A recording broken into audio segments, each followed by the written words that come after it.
The crystal chandelier above the private dining room cast cold light across the faces of the Mitchell family. 12 people sat around the mahogany table at the most expensive restaurant in Atlanta, but Nicole Carter felt like she was surrounded by wolves. She had been excited about this rehearsal dinner for months. Tomorrow she would marry Brandon Mitchell, the man who had swept her off her feet at a coffee shop 2 years ago. The man who said he loved her smile, her kindness, her heart. The man who made her believe that love stories could happen to ordinary girls like her. But right now, that man sat silent beside her while his mother reached into her designer handbag. Patricia Mitchell pulled out a thick stack of papers held together with a black clip. She slid them across the table toward Nicole with one perfectly manicured finger. "We need you to sign this before tomorrow," Patricia said. Her voice was smooth like honey poured over ice. Nicole looked at the document. Prenuptial agreement was printed across the top in bold letters. "What is this?" Nicole asked, though she could clearly see what it was. "Protection," said Robert Mitchell, Brandon's father, from the head of the table. "For our family's assets. Surely you understand." Nicole looked at Brandon. He wouldn't meet her eyes. He just stared at his wine glass, turning the stem between his fingers. "Brandon," she said softly, "did you know about this?" "It's standard procedure, baby," he said without looking up. "Everyone does it." "Sign it or the wedding's off," said Patricia. She smiled, but her eyes were hard as stone. "We need to protect what's ours. I'm sure you have nothing to worry about since you're marrying Brandon for love, not money. Right?" The table went silent. Nicole could feel every pair of eyes on her. Brandon's sister Candace smirked behind her napkin. His brother Victor checked his watch like he was bored. His aunt and uncle whispered to each other. Nicole picked up the document and began to read. The prenup stated that in case of divorce, Nicole would receive nothing. No spousal support. No claim to any Mitchell property. No rights to any business interest. She would leave the marriage with only what she brought into it. There was also a clause about children. Any child would remain in Mitchell custody if the marriage ended. Nicole would have to prove in court that she was a fit mother just to get visitation rights. But the part that made her hands shake was the final section. It stated that Nicole would give up any rights to her own income earned during the marriage. Everything she made would go into a joint account controlled by Brandon. They wanted to own her completely. Nicole set down the paper. Her throat felt tight. This was not the night she had imagined. She had dreamed of toasts and laughter and stories about how she and Brandon met. She had imagined his mother finally warming up to her, finally accepting her as part of the family. Instead, she was being handed a contract that would make her a prisoner. "This is very thorough," Nicole said carefully. "Our lawyers are the best in the state," Robert said proudly. "I need time to read it properly," Nicole said. "And I should have my own lawyer look at it." Patricia's smile froze. "We don't have time for that. The wedding is tomorrow." "Then push back the wedding," Nicole said. The table erupted. Candace gasped. Victor rolled his eyes. The aunt and uncle shook their heads like Nicole had said something shameful. "Push back the wedding?" Patricia repeated. Her voice had lost its smooth tone. Now it sounded like gravel. "Do you know how much we've spent on this event? Do you know how many important people have cleared their schedules to attend? You want us to tell the governor's wife that we're rescheduling because the bride needs to read?" "Mother," Brandon said quietly. "No," Patricia snapped at him. "I told you this would happen. I told you she wasn't right for this family. A nurse from nowhere with no people and no connections. We welcomed her, and this is how she repays us." Nicole felt her face grow hot. "I haven't refused to sign it. I just want to understand what I'm signing." "What's there to understand?" Robert demanded. "You get nothing because you have nothing. You should be grateful we're allowing you into this family at all." Nicole sat very still. She could feel her heart beating in her ears. She could feel the weight of their stares, their judgment, their contempt. They thought she was nothing. They thought she was a poor girl from the wrong side of town who had gotten lucky. They thought she should get on her knees and thank them for letting her touch their precious son. They had no idea that sitting in that chair, wearing a simple black dress from a department store, was a woman worth more than the Mitchell family and all their crumbling businesses combined. Nicole had $10 million in the bank. She had kept it secret for years, wanting someone to love her for herself. She had worn normal clothes, driven a used car, lived in a modest apartment. She had wanted to find a man who didn't care about money. She thought Brandon was that man. Now she realized Brandon was nothing but a puppet. And his family held the strings. Nicole looked at the prenup again. She looked at the clause that would take her own earnings. She looked at the part about children. She looked at all the ways they planned to trap her. Then she looked at Patricia Mitchell, who was watching her with cold satisfaction, waiting for Nicole to break. "I'll give you my answer tomorrow," Nicole said. "Before the ceremony." "That's not acceptable," Patricia said. "It's my final offer." Nicole stood up from the table. Her legs felt weak, but she kept her back straight. "Thank you for dinner." She walked out of the private room without looking back. She could hear them talking about her before she even reached the door. She heard words like ungrateful and gold digger, and I knew she would be trouble. Brandon didn't follow her. Nicole walked through the restaurant with her head held high. She pushed through the front door and stepped into the cool night air. Then she leaned against the brick wall and let the tears fall. She cried for the love she thought she had found. She cried for the future she had imagined with Brandon. The house, the children, the growing old together. She cried for the girl who had believed that someone could love her without conditions.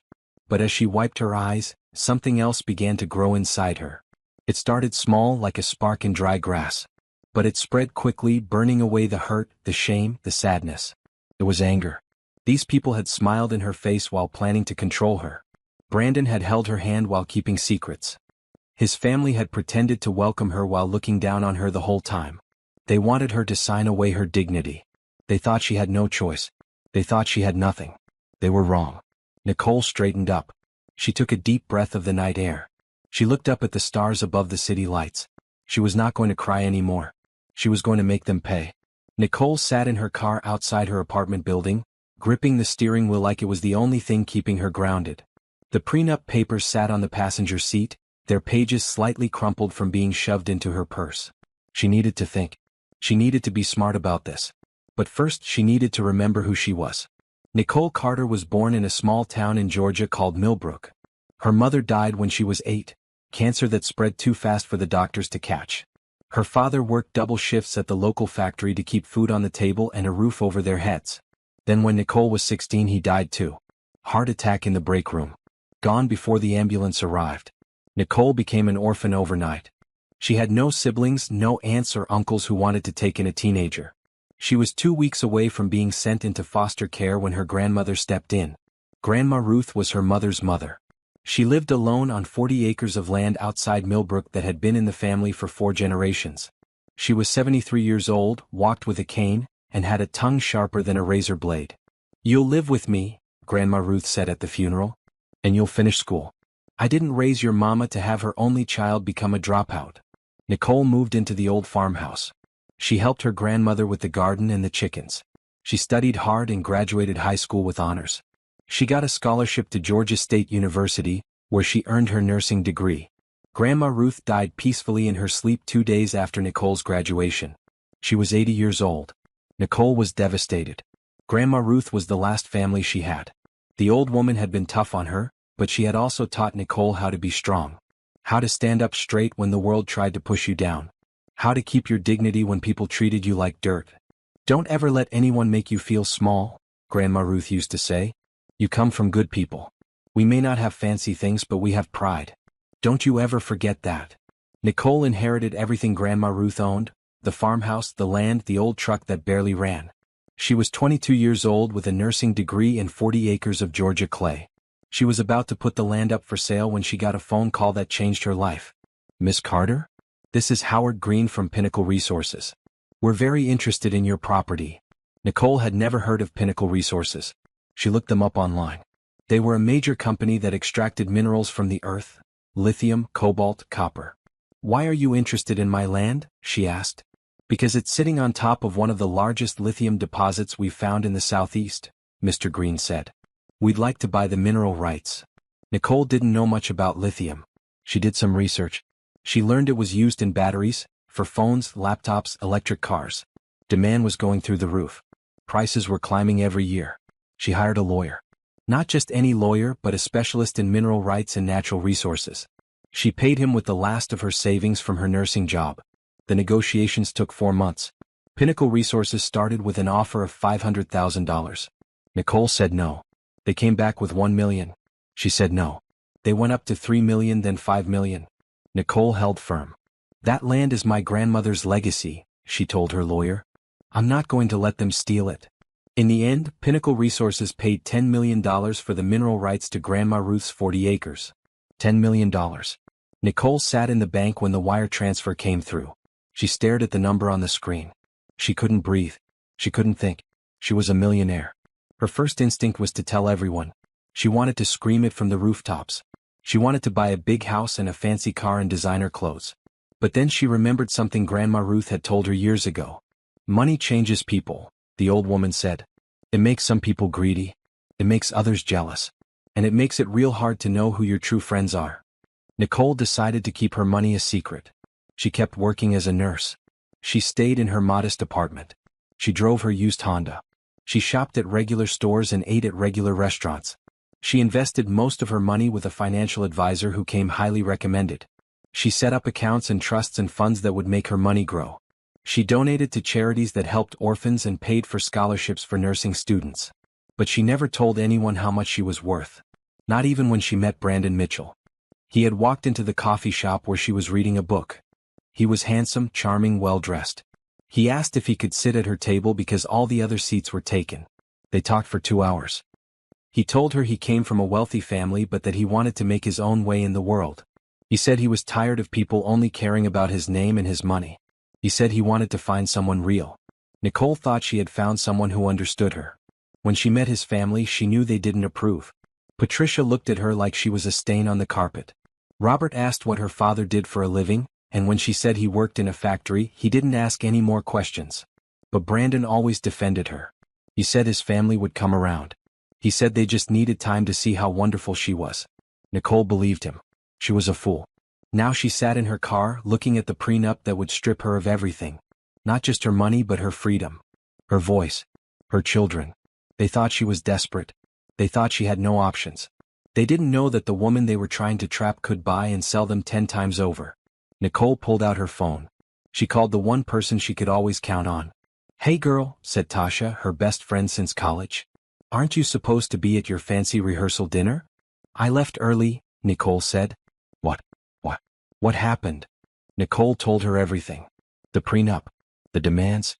Brandon's silence. Patricia's threats. When she finished, Tasha was quiet for a long moment. "Please tell me you didn't sign that mess," Tasha said. "I didn't sign it." "Good. Because if you did, I was going to drive over there and smack some sense into you myself." Nicole almost smiled. "Almost. What am I going to do, Tash?" "The wedding is tomorrow." "I'll tell you what you're going to do," Tasha said. "You're going to take that $10 million and you're going to remind those people who they're dealing with. They think you're nothing? Show them everything." Nicole closed her eyes. She thought about Grandma Ruth. She thought about her parents. She thought about all the years she had worked hard and kept quiet and tried to be humble. Maybe it was time to stop being humble. Maybe it was time to roar. "I need your help," Nicole said. "I'm already grabbing my keys," Tasha replied. "Let's burn it down." Tasha showed up at Nicole's apartment 20 minutes later with a bottle of wine and a notepad. She was wearing sweatpants and a bonnet, which meant she had run out the door without caring what she looked like. That was how Nicole knew her friend was serious. "Okay," Tasha said, settling onto the couch and pouring 2 glasses. "Start from the beginning. And I mean the real beginning. When did things start feeling wrong?" Nicole took a long sip of wine. She had been so focused on the prenup that she hadn't let herself think about the other things. The little moments she had pushed aside because she wanted to believe in her fairy tale.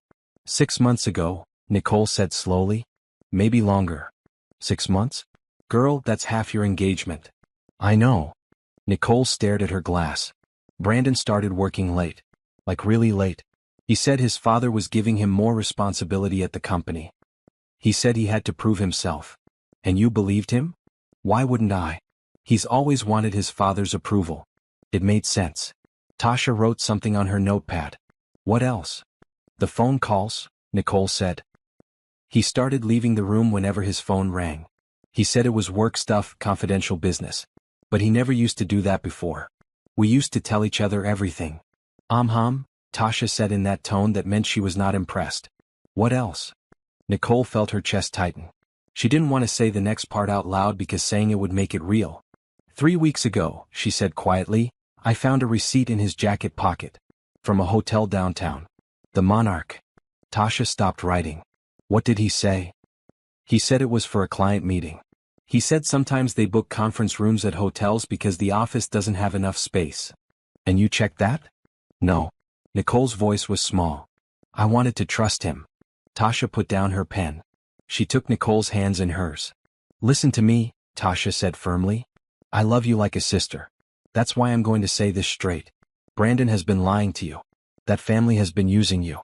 And if you walk down that aisle tomorrow, you are going to regret it for the rest of your life.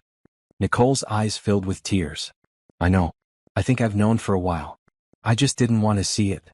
That's how they get you, Tasha said. They make you doubt yourself. They make you think you're crazy for noticing what's right in front of your face. Nicole wiped her eyes. She thought about all the times she had questioned herself. All the times Brandon had explained away her concerns and made her feel silly for worrying. I need to know the truth, Nicole said. I need proof. Then let's get proof, Tasha said. Tomorrow is supposed to be your wedding day. Let's make sure you know exactly who you're marrying before you walk down that aisle. They made a plan. Nicole would go through Brandon's things while he was out. She would check his phone, his emails, his credit card statements.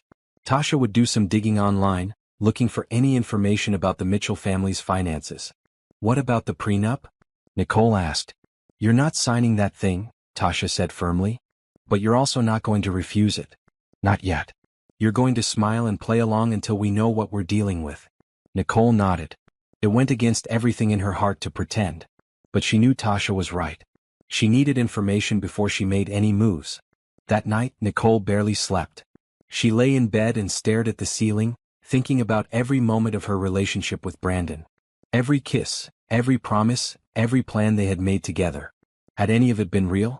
She thought about the way he used to look at her in the beginning. Like she was the most beautiful woman in the world. Like he couldn't believe his luck. When had that look changed? She thought about the first time she met his parents. Patricia had barely shaken her hand. Robert had looked her up and down like he was inspecting merchandise. She seems very simple, Patricia had said to Brandon, not even bothering to whisper. I suppose that has its charms. Brandon had laughed it off. He said his mother didn't mean anything by it. He said Patricia just needed time to warm up. 2 years later, Patricia was still ice cold. Nicole realized now that she had been making excuses for all of them. Brandon, his parents, his siblings. She had bent over backward trying to fit into their world, trying to prove she was good enough. But she was never going to be good enough for them. Not because she was lacking anything, but because they were the ones who were broken. They were so obsessed with money and status that they couldn't see the value in anything else. The next morning, Nicole put on her game face. She texted Brandon that she was sorry about leaving the dinner early. She said she just needed some air. She said she was ready to talk about the prenup. Brandon called her immediately. Baby, I'm so glad you're being reasonable, he said. His voice was sweet as honey. I know my family can be a lot, but they just want what's best for us. I understand, Nicole said, keeping her voice calm. Can we meet for lunch? Just the two of us. Of course. I'll pick you up at noon. Nicole hung up and looked at herself in the mirror. She saw a woman who had spent 2 years trying to be loved. A woman who had hidden her true self because she wanted to be accepted for who she was inside. Well, that woman was gone. From now on, Nicole was going to be smart. She was going to be strategic. She was going to find out every dirty secret the Mitchell family was hiding. And then she was going to make them pay. At noon, Brandon arrived in his BMW. He was wearing an expensive suit and his perfect smile. He kissed Nicole on the cheek and opened the car door for her like a gentleman. You look beautiful, he said. Thank you, she replied. They drove to a restaurant that Brandon loved, an upscale place with white tablecloths and waiters in bow ties. He ordered for both of them without asking what she wanted. He always did that. Nicole used to think it was romantic. Now she saw it for what it was. Control. So, Brandon said, reaching across the table to take her hand. About the prenup. I read it last night, Nicole said. All of it. And? It's very thorough. Brandon smiled. My mother's lawyers are the best. They don't miss anything. I noticed. Nicole paused. There's a clause about my earnings going into a joint account. For tax purposes, Brandon said smoothly. It's better for both of us. And the clause about children? Brandon's smile flickered just slightly. That's standard in families like ours. The Mitchell name has to be protected. Protected from whom? Nicole asked. From anyone who might try to take what isn't theirs. Nicole looked into his eyes. This was the man she had loved. The man she had planned to build a life with. The man she had trusted with her future. And now he was sitting across from her, casually explaining why she would have no rights to her own children. "I'll sign it," Nicole said. Brandon's face lit up. "Really? On one condition. I want my own lawyer to review it first. Just to explain the legal terms to me. I don't understand all the language." Brandon hesitated. "The wedding is tomorrow, Nicole." "I know.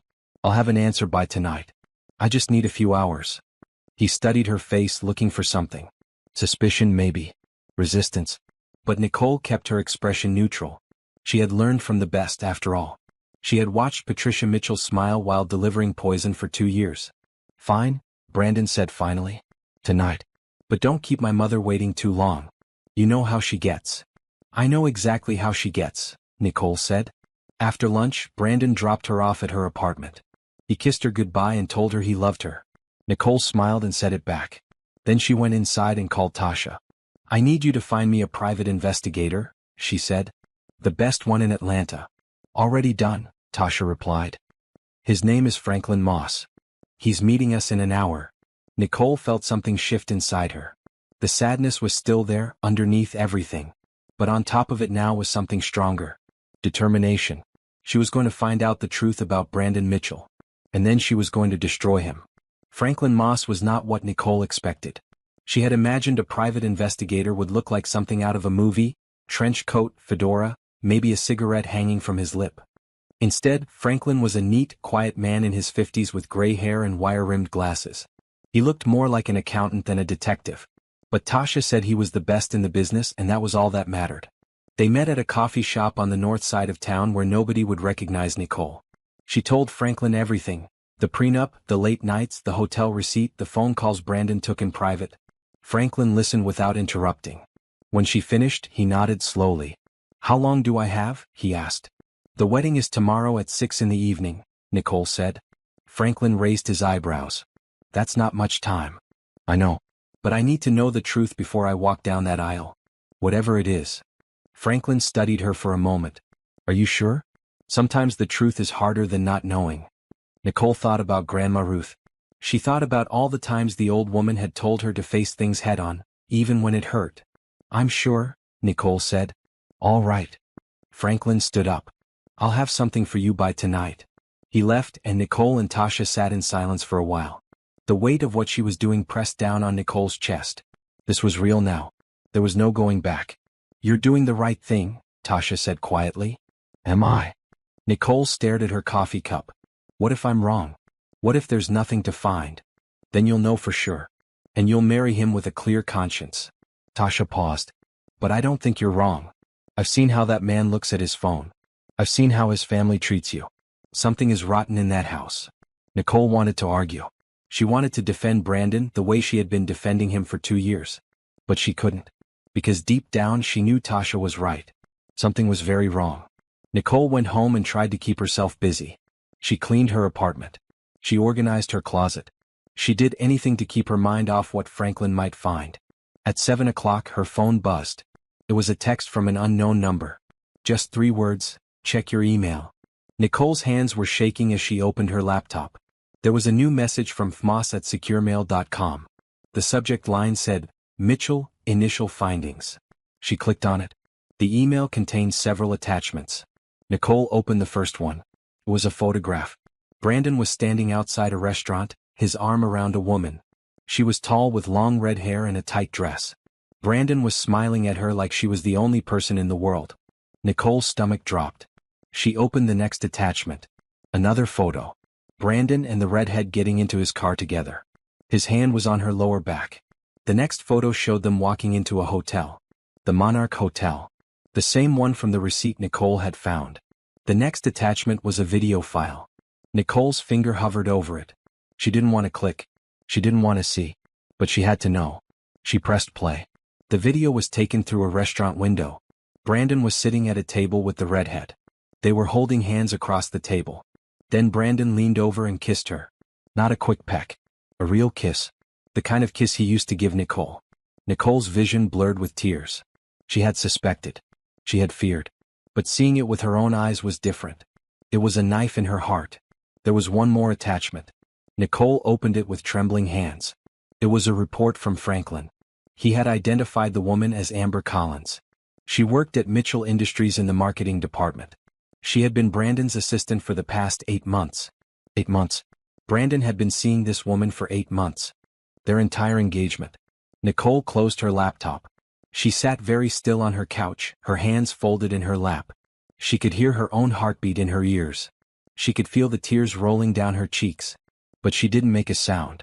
This was the moment when everything became clear.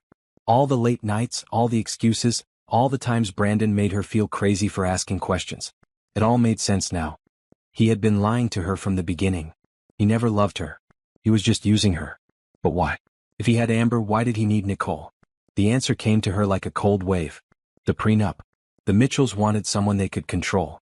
Someone without money or connections. Someone who would sign away her rights and keep her mouth shut. Amber probably came from money. Amber probably knew how to play their games. Amber was not someone they could push around. But Nicole? Nicole was perfect.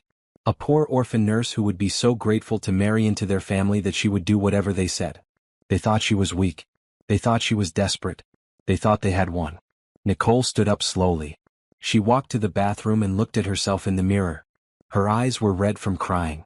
Her makeup was smeared. But underneath the tears, something else was happening. The knife in her heart was turning into steel. She thought about Grandma Ruth. She thought about all the times the old woman had told her to never let anyone make her feel small. "You come from good people," Grandma Ruth used to say. "We may not have fancy things, but we have pride." Nicole wiped her eyes. She fixed her makeup. She straightened her shoulders. The Mitchells wanted to break her? Fine. She would break them first. She called Tasha. "I saw the pictures," Nicole said. Her voice was steady now. "Oh honey," Tasha breathed. "I'm so sorry." "Don't be sorry. I needed to see them. Now I know what I'm dealing with." "What are you going to do?" Nicole thought for a moment. The old Nicole would have confronted Brandon. She would have screamed and cried and demanded an explanation. She would have given him a chance to lie his way out of it. The new Nicole was smarter than that. "I'm not going to do anything," she said. "Not yet." "What do you mean?" "I mean the wedding is still happening tomorrow." Tasha was silent for a long moment. "Girl, have you lost your mind? You can't marry that man after what you just saw." "I'm not going to marry him," Nicole said. "But I am going to walk down that aisle. And I am going to destroy him in front of everyone he knows." Tasha let out a low whistle. "Now that's what I'm talking about. What do you need from me?" Nicole smiled. It was not a nice smile. It was the smile of a woman who had nothing left to lose. "First, I need you to call Franklin back. Tell him I need everything. Every secret the Mitchell family is hiding. I don't care how deep he has to dig." "Done." "Second, I need a lawyer. Not just any lawyer. Someone who specializes in contracts and fraud." "I know someone. She's vicious." "Good." "And third." Nicole paused. "I need to get my money ready." "Your money?" "My $10 million. I'm going to show the Mitchells exactly who they tried to mess with." Nicole didn't sleep that night. She sat at her kitchen table with her laptop, going through every piece of information Franklin had sent. The photos of Brandon with Amber were painful to see, but she forced herself to study them carefully. She needed to understand her enemy. By morning, Franklin had sent more files. A lot more. The Mitchell family was in trouble. According to Franklin's research, Mitchell Industries was drowning in debt. They had made bad investments, lost major clients, and taken out loans they couldn't repay. Their net worth, which they liked to brag about at cocktail parties, was mostly smoke and mirrors. They were 6 months away from bankruptcy. That's why they needed Nicole. Not her money, they didn't know about that. They needed a daughter-in-law they could control. Someone who would stand by Brandon's side and smile for the cameras while they scrambled to save their sinking ship. Someone who would give them grandchildren with the Mitchell name. Someone who had no power to question anything they did. Nicole was supposed to be their puppet. But puppets don't have $10 million and a very angry best friend. At 9 in the morning, Nicole met with the lawyer Tasha had recommended. Her name was Denise Walker and she was exactly as advertised, vicious. She was a tall woman with sharp eyes and a no-nonsense attitude. She read through the prenup in 10 minutes and laughed out loud. "They really thought you would sign this?" Denise said. "This is the most one-sided agreement I've ever seen. It's borderline illegal." "What do you mean?" Nicole asked. "This clause about your earnings? It essentially makes you an indentured servant. And this custody language? No court in Georgia would enforce this. It's designed to scare you into compliance, not to hold up legally. So it's useless? It's worse than useless. It shows intent to defraud. If you signed this and later discovered they were hiding their debt, you could sue them for fraud. Nicole leaned forward. They hid their debt? According to these financial records your investigator found, yes. Robert Mitchell has been cooking the books for years. The company is worth a fraction of what they claim. If you married Brandon without knowing this, you would be taking on his liabilities. So they wanted me to save them? They wanted you to go down with them, Denise said, while they tried to find a way out. Nicole sat back in her chair. She thought she had understood how low the Mitchells could go. She was wrong. This was worse than an affair. This was financial predation. What are my options? Nicole asked. Denise smiled. It was not a warm smile. You have several. You could walk away and never see them again. You could sue them for fraud. Or, she paused. You could do something more creative.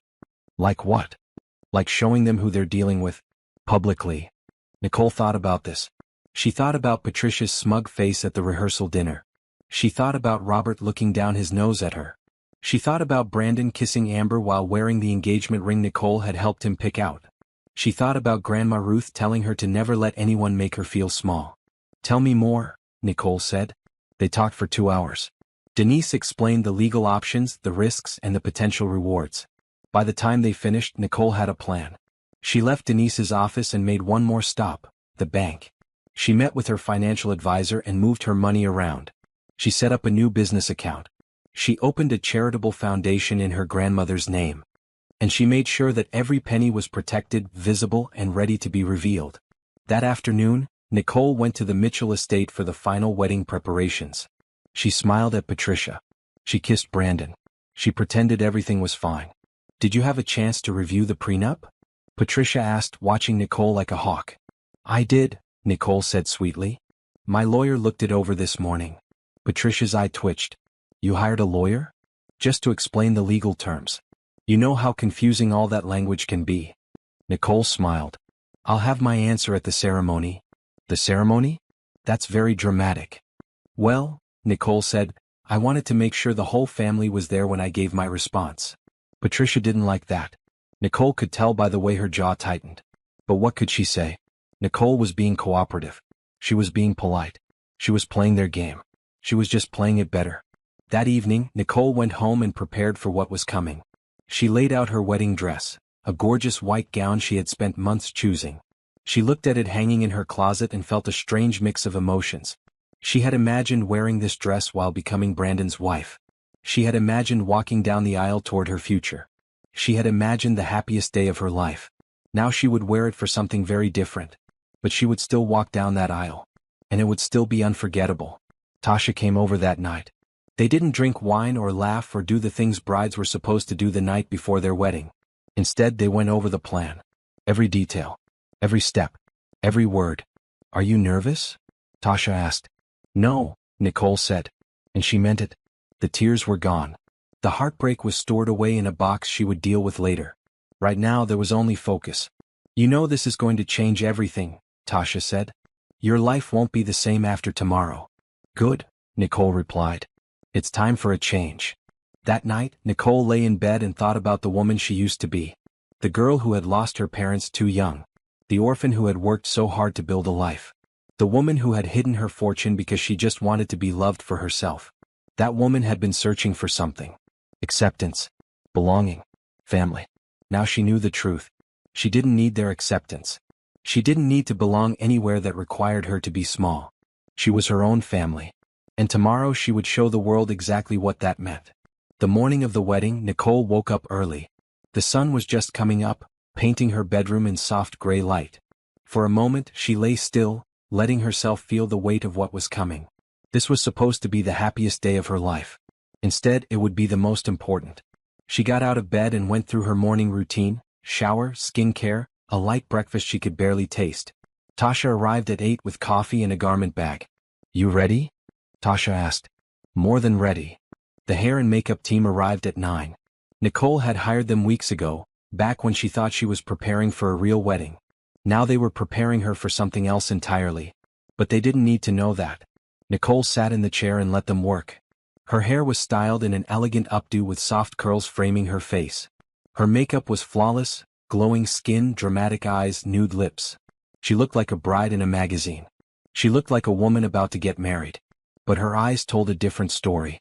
They were calm, focused, ready. At noon, Nicole put on her wedding dress. It was a beautiful gown, fitted bodice, flowing skirt, delicate lace that caught the light. She had loved this dress from the moment she saw it. She had imagined Brandon's face when he saw her walking toward him. Now she imagined the faces of the entire Mitchell family when they realized what they had done. Tasha helped her with the zipper and adjusted the train. Then she stepped back and looked at Nicole with tears in her eyes. "You're the most beautiful bride I've ever seen," Tasha said. "And the bravest woman I know." "Don't make me cry," Nicole said. "I'm not going to waste my makeup on tears." They laughed. Felt good to laugh. It felt like releasing some of the tension that had been building for days. Nicole's phone buzzed. It was a text from Brandon. "Can't wait to see you at the altar. I love you, baby." Nicole looked at the message for a long moment. 2 weeks ago, this text would have made her heart flutter. Now it just made her stomach turn. She typed back, "See you soon." Then she put down the phone and picked up a folder that was sitting on her dresser. It contained everything: the photos of Brandon and Amber, the financial records showing the Mitchell family's debt, the predatory prenup designed to trap her. She also had something else. A document showing her net worth. $10 million clearly outlined in black and white. This was her weapon. At 3 o'clock, the limousine arrived to take Nicole to the venue. The Mitchell family had chosen a grand estate outside Atlanta for the wedding. It had manicured gardens, a stone chapel, and a ballroom that could hold 500 people. 500 people who were about to witness something they would never forget. Nicole climbed into the limo with Tasha by her side. They didn't speak during the drive. There was nothing left to say. The plan was in place. All that remained was to execute it. When they arrived at the estate, Nicole could see the guests already gathering. Expensive cars lined the driveway. Women in designer dresses and men in tailored suits walked toward the chapel, laughing and greeting each other. The who's who of Atlanta society. Politicians, business leaders, old money families. Patricia had invited everyone who mattered. She wanted to show off her son's wedding. She wanted to cement the Mitchell family's status as one of the elite. She had no idea what was coming. Nicole waited in the bridal suite while the guests took their seats. Tasha kept checking her phone for updates. The ceremony was scheduled to begin at 6 o'clock. At 5:30 there was a knock on the door. Tasha opened it to find Robert Mitchell standing there in his tuxedo. He looked uncomfortable, which Nicole enjoyed. "Nicole," he said stiffly, "the family wants to confirm that you've made your decision about the prenup." Nicole stood up and faced him. In her heels, she was almost as tall as he was. She looked him directly in the eyes. "I have," she said. "I'll announce it at the ceremony." Robert frowned. "That's not appropriate. These matters should be handled privately." "It will be private," Nicole said. "Just your family and 500 of your closest friends." Robert's face turned red. He started to say something, but Nicole held up her hand. "The ceremony starts in 30 minutes, Robert. I suggest you take your seat." He stared at her for a moment, clearly not used to being dismissed. Then he turned and walked away without another word. Tasha closed the door and burst out laughing. "Did you see his face? I thought he was going to have a stroke." "He might still," Nicole said. "The night is young." At 5 minutes to 6, Tasha helped Nicole gather her train and handed her the bouquet. White roses and lilies. Perfect for a bride. "Last chance to back out," Tasha said. "Not a chance," Nicole replied. Tasha nodded. She squeezed Nicole's hand once, then left to take her seat in the chapel. Nicole stood alone in the bridal suite. She looked at herself in the mirror one last time. She saw a beautiful woman in a beautiful dress. She saw a bride. But she also saw something else. She saw strength. She saw power. She saw a woman who would never be controlled again. The wedding coordinator appeared at the door. "It's time." Nicole picked up her bouquet and walked out of the room. She made her way to the entrance of the chapel, where the doors stood closed. Behind them, she could hear the murmur of 500 voices. The music started, the traditional wedding march. The doors began to open. Nicole took a breath. And then she started walking. The chapel was stunning. Candles everywhere. Flowers covering every surface. A red carpet leading to the altar where Brandon stood waiting, looking handsome in his black tuxedo. He smiled when he saw her. That perfect smile she used to love. Nicole smiled back. But her smile wasn't for him. It was for what was about to happen. She walked slowly down the aisle just like she had practiced. She nodded at the guest she recognized. She saw Patricia in the front row, wearing a smug expression that said she had won. She hadn't won anything. Nicole reached the altar and took Brandon's hands. He looked happy. He looked relieved. He thought she was about to become his wife. He had no idea she was about to become his worst nightmare. The officiant began to speak. Dearly beloved, we are gathered here today. Nicole listened to the words, but she wasn't really hearing them. She was waiting. Waiting for the moment. It came soon enough. If anyone here has any reason why these two should not be wed, the officiant said, speak now or forever hold your peace. Nicole let the silence stretch for one heartbeat. 2, 3. Then she opened her mouth. I do, she said. The chapel went completely silent. Brandon's face froze. Patricia half rose from her seat. Nicole turned to face the crowd. I have a reason, she said. Several, actually. And then she told them everything. The silence in the chapel was so complete that Nicole could hear the candles flickering. 500 faces stared at her. Some confused. Some shocked. Some already pulling out their phones. Good. She wanted them to record this. My name is Nicole Carter, she said, her voice carrying clearly through the space. 6 hours ago, I was supposed to become Nicole Mitchell. But I've learned some things in the past few days that have changed my plans. Brandon grabbed her arm. Nicole, what are you doing? This isn't funny. She pulled away from him calmly. I'm not trying to be funny, Brandon. I'm trying to be honest. Something you've never been with me. Patricia stood up. This is ridiculous. Nicole, if you have concerns, we can discuss them privately. No, Nicole said firmly. We can't. Because privately, you would find a way to silence me. Privately, you would make this disappear. That's what you do. She looked at the crowd. That's what this family does. She reached into the hidden pocket of her dress. She had specifically asked the seamstress to add it, and pulled out the folder.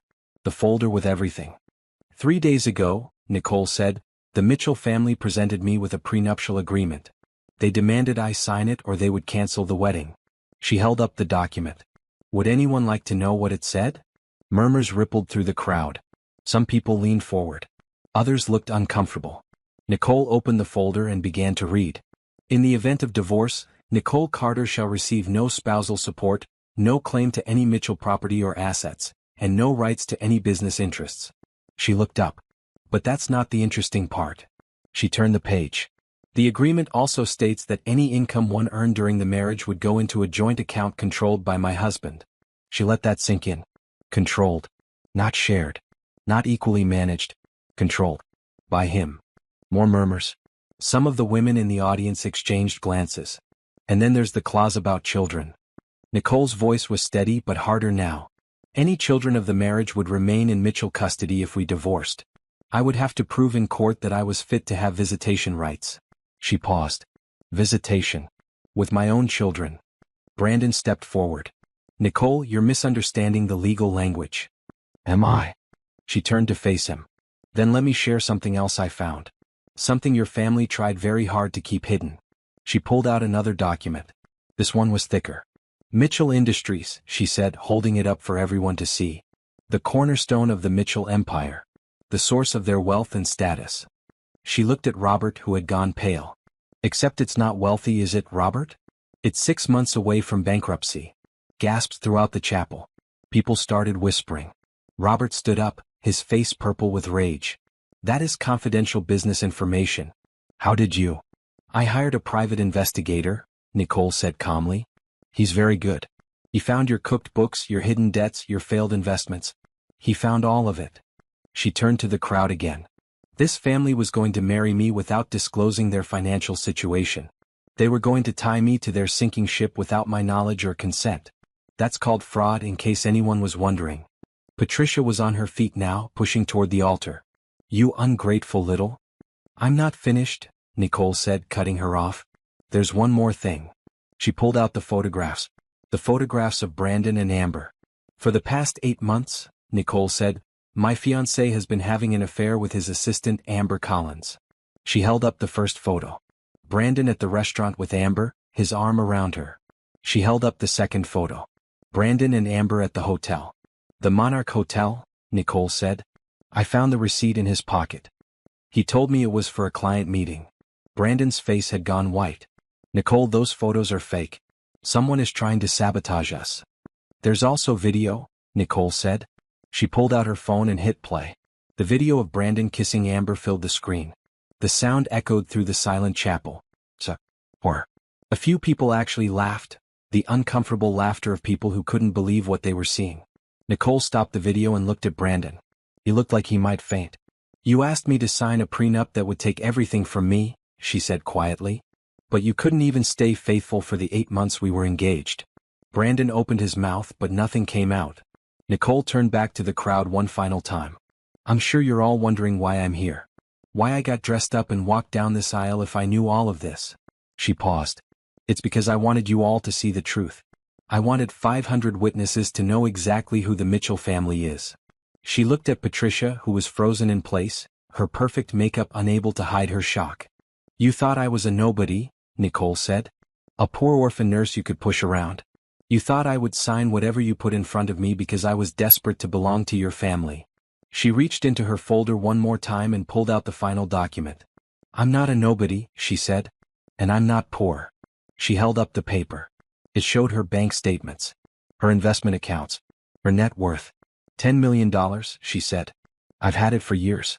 I kept it a secret because I wanted someone to love me for myself, not my money.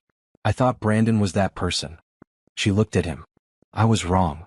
The chapel erupted. People were talking, gasping, taking photos. It was chaos. Nicole dropped the folder on the altar and turned to walk away. The wedding is off, she said over her shoulder. I won't be signing your prenup, Patricia. And I won't be joining your family. You can keep your debt and your lies and your cheating son. I want no part of it. She walked back down the aisle with her head held high. Tasha met her at the door, grinning from ear to ear. That was the most incredible thing I've ever seen, Tasha whispered. Let's go, Nicole said. They walked out of the chapel together. Behind them, Nicole could hear shouting. Brandon calling her name. Patricia yelling at Robert. Guests talking over each other. But Nicole didn't look back. She climbed into the limousine and closed the door. Through the tinted window, she could see people streaming out of the chapel, staring at the car. Where to? The driver asked. Nicole thought for a moment. Then she smiled. Take me home, she said. I have a new life to start.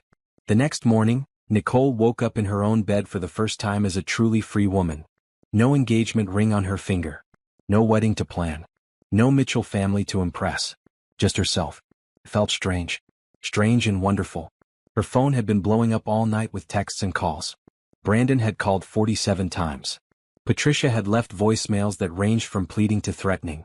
Even Candace and Victor had reached out, trying to smooth things over. Nicole didn't respond to any of them. Instead, she called Denise Walker. It's done, Nicole said. Now what? Now we go on the offensive, Denise replied. I've already filed a complaint with the Georgia Bar Association about their lawyer's conduct with that prenup. It was clearly designed to defraud you. What about the debt they hid? I'm working on that too. There's a strong case for civil fraud. You entered into an engagement without being informed that you would be taking on their liabilities. I want them to face consequences, Nicole said. Real consequences. They will. Trust me. The fallout started almost immediately. The video from the wedding had gone viral overnight. Someone in the chapel had recorded the whole thing and posted it online. By morning it had been viewed over 1 million times. Rich family exposed at their own wedding, read the headline on the local news.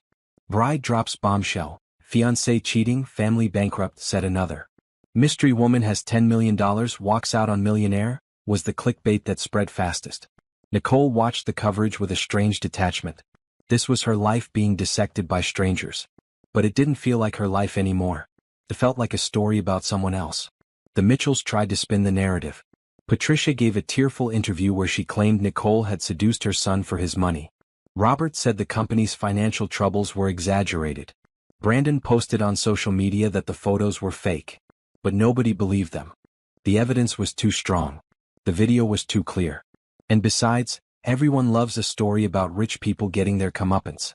Within a week, Mitchell Industries lost 3 major clients. Investors pulled out of pending deals. The banks that had been patient with their loans started calling them in. Within a month, the company declared bankruptcy. Robert Mitchell was investigated for financial fraud. It turned out the cooked books went deeper than anyone realized. He had been lying to investors and partners for years. He was arrested and charged with multiple counts of securities fraud. Patricia filed for divorce immediately. She claimed she knew nothing about Robert's crimes and was as much a victim as anyone. Nobody believed that either, but she managed to avoid criminal charges. Brandon tried to distance himself from the scandal. He quit his job at the company, not that there was a company left, and tried to rebrand himself as an independent businessman. But his reputation was destroyed. Nobody wanted to work with the cheating son of a fraudster. Nicole heard that Amber dumped him 2 weeks after the wedding disaster. Apparently, she wasn't interested in a man without money or prospects. How fitting.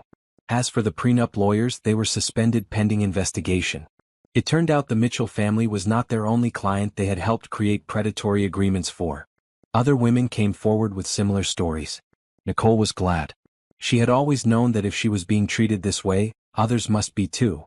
Maybe her very public explosion would help them find justice too. Through it all, Nicole stayed quiet. She didn't give interviews. She didn't post on social media.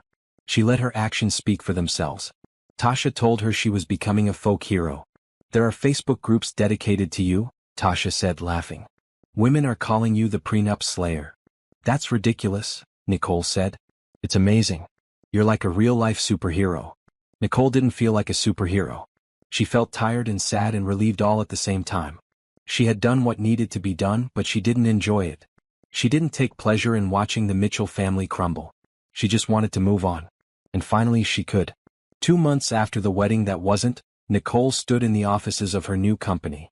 It was a small space in Midtown Atlanta, just a few rooms with desks and computers and a conference table. But it was hers. She had decided to start a healthcare consulting firm. She would use her nursing experience and her business resources to help hospitals improve their patient care. It was something she had dreamed about for years but never had the courage to pursue. Now she had all the courage in the world. Welcome to Carter Healthcare Solutions, Tasha said, standing beside her. It's really happening. It's really happening, Nicole agreed. She looked around at the empty office. Soon it would be filled with employees and clients and all the busy work of building something from scratch. It wouldn't be easy. Nothing worth doing ever was. But she was ready. She was finally ready to live the life she deserved. 6 months after the wedding disaster, Nicole barely recognized her own life. Carter Healthcare Solutions had taken off faster than she ever expected. It started with one contract, a small hospital in Macon that needed help with their patient intake procedures. Nicole flew down there herself, spent 2 weeks studying their systems, and came back with a plan that saved them hundreds of thousands of dollars while improving patient satisfaction. Word spread. Soon she had 3 clients. Then 10. Then 20. Hospitals, clinics, nursing homes, they all wanted what she was offering. Real solutions from someone who understood healthcare from the inside. Nicole hired her first employee within 2 months. Then 5 more. Then a dozen. She moved from the small office to a bigger one with a view of the skyline. She was featured in a business magazine as one of Atlanta's rising entrepreneurs. Tasha was her director of operations. It had taken some convincing. Tasha had a good job at a marketing firm, but Nicole needed someone she could trust completely. And there was no one she trusted more. You know what the best part is? Tasha said one evening as they were closing up the office. You built this yourself. No Mitchell money. No family connections. Just you and your brain and your $10 million in seed capital. Nicole smiled. The $10 million definitely helped. But it's not just the money. You could have just invested in real estate and lived off the interest forever. Instead you created jobs. You're helping people. You're making a difference. That was the part that mattered most to Nicole. The money had never been about buying things or showing off. It was about security, freedom, the ability to build something meaningful. And she was building it. But as much as Nicole loved her work, she knew something was still missing. She hadn't dated since Brandon. She hadn't even thought about it. Every time someone showed interest, a colleague, a client, a man at the coffee shop, she shut it down. She wasn't ready. She didn't know if she would ever be ready. The betrayal still lived inside her. The memory of those photos. The humiliation. The loss. She had won, yes. But winning didn't undo the hurt. Then she met Damian Brooks. It happened at a charity event for a children's hospital. Nicole was there as a donor. She had set up a foundation in Grandma Ruth's name to fund pediatric care. She was standing by the silent auction tables when a voice spoke beside her. The vintage saxophone, the voice said. That's what I'm bidding on. Nicole turned and saw a tall man in a well-fitted suit. He had warm brown skin, a neat beard, and eyes that crinkled when he smiled. "You play saxophone?" she asked. "I try to," he said. "I'm better at architecture, but music is my first love." "Architecture?" "Damian Brooks." He extended his hand. "I design buildings for people who have too much money and too little taste." Nicole laughed. It was unexpected. She hadn't laughed at a stranger's joke in months. "Nicole Carter," she said, shaking his hand. "I'm in healthcare consulting." "I know who you are," Damian said. "You're the woman who exposed the Mitchell family at her own wedding." Nicole's smile faded. "I suppose everyone knows about that." "Most people think you're a hero," Damian said. "I think you're brave." "Brave?" "It takes courage to stand up for yourself when everyone wants you to sit down and be quiet. Especially people with money and power." Nicole studied his face, looking for mockery or flattery. She found neither. He seemed genuine. "That's a kind thing to say," she said. "I'm not trying to be kind. I'm trying to be accurate." He smiled again. "Would you like to get coffee sometime?" "No agenda. Just two people talking." Nicole wanted to say no. That was her instinct: protect herself, keep her distance, trust no one. But something about Damian made her hesitate. "One coffee," she said finally. "No promises beyond that. That's all I'm asking for." They had coffee the next week. Then dinner the week after that. Then a walk in the park on a Sunday afternoon. Damian didn't push. He didn't pressure. He just showed up, listened, and treated her with respect. He already knew about her money, everyone did after the viral video, and he didn't care. He paid for his own meals. He never asked about her business or her accounts. He just wanted to know her. "Why?" she asked him one night over dinner. "Why do you keep asking me out? You know my history. You know I'm not easy." "I don't want easy," Damian said. "I want real. And you're the most real person I've ever met." Nicole felt something shift inside her. Something she had kept locked away since Brandon. Something that felt dangerously like hope. "I can't promise anything," she said. "I'm still figuring things out." "I know," Damian replied. "I'm patient." And he was. They dated slowly. Nicole set the pace and Damian respected it. He didn't get angry when she canceled plans because she was overwhelmed. He didn't get jealous when she spent all her time at work. He just kept showing up, consistent and steady, proving himself day by day. By the time 6 months had passed since that charity event, Nicole realized something had changed. She was happy. Not the fake happiness she had tried to convince herself she felt with Brandon. Not the desperate happiness of someone trying to fit into a place she didn't belong. Real happiness. The kind that comes from building your own life, on your own terms, surrounded by people who see you for who you truly are. Nicole stood at the window of her new apartment, a beautiful place she had bought with her own money, and looked out at the city lights. She had lost a lot, but she had gained so much more. 1 year after the wedding that changed everything, Nicole threw a party. It wasn't a big party. Just 20 people or so, her employees, a few clients who had become friends, Tasha and her husband, and Damian. They gathered in Nicole's apartment to celebrate the first anniversary of Carter Healthcare Solutions. 1 year, Tasha said, raising her glass. 100 employees. 25 million in revenue. Not bad for a woman who used to take blood pressure readings. Everyone laughed. Nicole smiled and shook her head. "It wasn't just me," she said. "It took all of us. Every person in this room helped build something special." But she knew what Tasha meant. 1 year ago, Nicole had been a woman with a broken heart and a determination to make something of herself. Now she was a CEO. A philanthropist. A woman who had turned pain into power. Damian came up beside her and slipped his arm around her waist. "You okay?" he asked quietly. "I'm great," she said. And she meant it.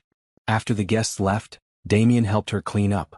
They worked in comfortable silence, the way couples do when they've been together long enough to not need words. "I have something for you," Damian said when the last dish was washed. "Damian, you didn't have to." "I wanted to." He pulled a small box from his pocket. Nicole's heart stopped. It was too soon for that. They had only been together a year. She wasn't ready for. She opened the box. It was a key. "It's to my apartment," Damian said. "I'm not asking you to move in. I'm just saying, you have a place. Whenever you want it." Nicole looked at the key. Such a small thing. But it meant so much. "I'm not good at this," she said. "At trusting. At letting people in." "I know," Damian said. "That's why I'm giving you a key instead of asking for one. You take the lead. I follow." Nicole felt tears in her eyes. She had cried so many times over the past year. Tears of anger, grief, frustration. But these were different. These were tears of gratitude. She kissed him. A real kiss without holding back. For the first time in a long time, she let herself feel everything. "Thank you," she whispered. "Thank you," he replied, "for giving me a chance." The next morning, Nicole got an unexpected call. "Miss Carter? This is Franklin Moss, the private investigator." She hadn't spoken to him in months. "Mr. Moss, what can I do for you? I thought you'd want to know." Brandon Mitchell was spotted working as a host at a restaurant downtown, the Marlin Grill. Nicole was quiet for a moment. Brandon, the man who was supposed to give her the world, now seating people at a restaurant. "Why are you telling me this?" she asked. "I thought you might want to see it for yourself." Closure, maybe. Nicole thought about it. She could drive down there. She could walk in and watch Brandon hand out menus. She could let him see what she had become while he had fallen so far. But what would be the point? "No," she said. "I don't need to see it." "Are you sure?" "I'm sure. Some doors should stay closed." She hung up and looked out the window. Somewhere across the city, Brandon was living his new life. Smaller, humbler, perhaps wiser, though she doubted it. Did she feel satisfaction? Maybe a little. But mostly she felt nothing. He was her past. A chapter she had closed. A lesson she had learned. She wasn't the woman who had cried in her car outside her apartment anymore. She wasn't the bride who walked down the aisle with a folder full of secrets. She wasn't the orphan trying to find a family that would accept her. She was Nicole Carter. CEO. Philanthropist. Survivor. And she didn't need to see Brandon Mitchell to know she had won. That afternoon, Nicole went to visit Grandma Ruth's grave. She hadn't been there in a while and she felt bad about that. The old woman deserved better. The cemetery was quiet and green. Nicole laid flowers on the headstone and sat down on the grass beside it. "I did it, Grandma," she said softly. "I stood up for myself. I didn't let anyone make me feel small." The wind rustled through the trees. It almost sounded like a voice. "I found someone," Nicole continued. "His name is Damien. He's kind and patient and he sees me for who I am. I think you would have liked him." She touched the cool stone. "I'm happy, Grandma. Really truly happy. And I have you to thank for that. You taught me how to be strong. You gave me the land that gave me my fortune. You showed me what it means to have pride." Nicole sat there for a long time, letting the peace of the place wash over her. She thought about everything she had been through. The losses. The betrayals. The moments when she thought she would never recover. But she had recovered. She had more than recovered. She had flourished. When Nicole finally stood up, she felt lighter than she had in years. The past was the past. The hurt was behind her. The Mitchell family was a memory that grew fainter every day. In front of her was a life she had built with her own two hands. A business that helped people. A relationship that honored her. A future that was hers to shape. Nicole walked back to her car with the sun on her face. She was going to pick up Damien and take him to dinner at her favorite restaurant. Then maybe they would walk along the river and talk about nothing important. Simple things. Happy things. She had learned that those were the things that mattered most. As she drove away from the cemetery, Nicole smiled to herself. She thought about the woman who had sat in her car outside her apartment a year ago, crying over a prenup and a man who didn't love her. She wanted to reach back through time and hug that woman. "You're going to be okay," she would tell her. "More than okay. You're going to be amazing." Because she was. She really, really was.